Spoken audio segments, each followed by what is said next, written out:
Hi, I'm Melanie Ann Atkins, and I'm the writer of this module. I went to school for a long time, and in the final year of my PhD, I created something called the Wellness Education Center, a wellness education innovation hub for students and led by students who identified as having a personal connection with mental illness in their life. These amazing students created hundreds of wellness education and promotion materials and taught evidence-based strategies to improve the mental health and wellness of their campus community.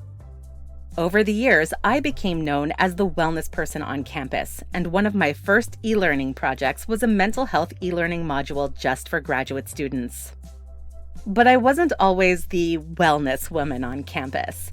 In my first years as a graduate student, I was more like this.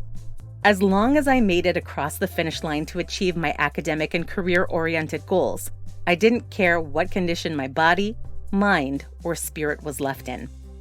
If I wasn't working, achieving, putting something on my CV, I felt guilty, worthless even. I took pride in being a doer, someone who could eat a coffee for lunch, follow through on my follow-through, and use sleep deprivation as my drug of choice. When I went to school, those characteristics of a doer were the ones that were held up by the academy and popular culture as the only way to make it through grad school.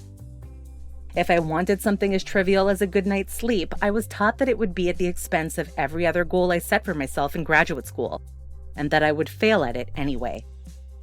The system was broken, but I didn't know it, until it broke me.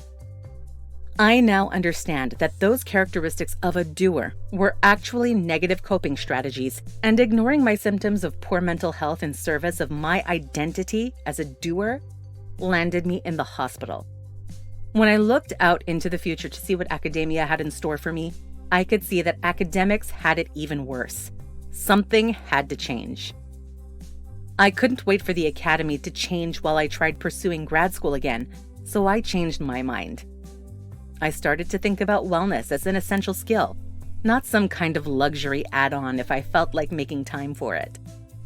For me to survive the academy this time around, I had to learn how to put my mental health first. I needed some new skills. That's why I love neuroscientist Richard Davidson's quote here. "You can get better at well-being. It's a skill you can train for." That's the kind of doing I could get behind. The kind of effort that gets me closer to achieving my mental health goals first to support any other goal I wanted to achieve later. So that's my story. What was your path to well-being?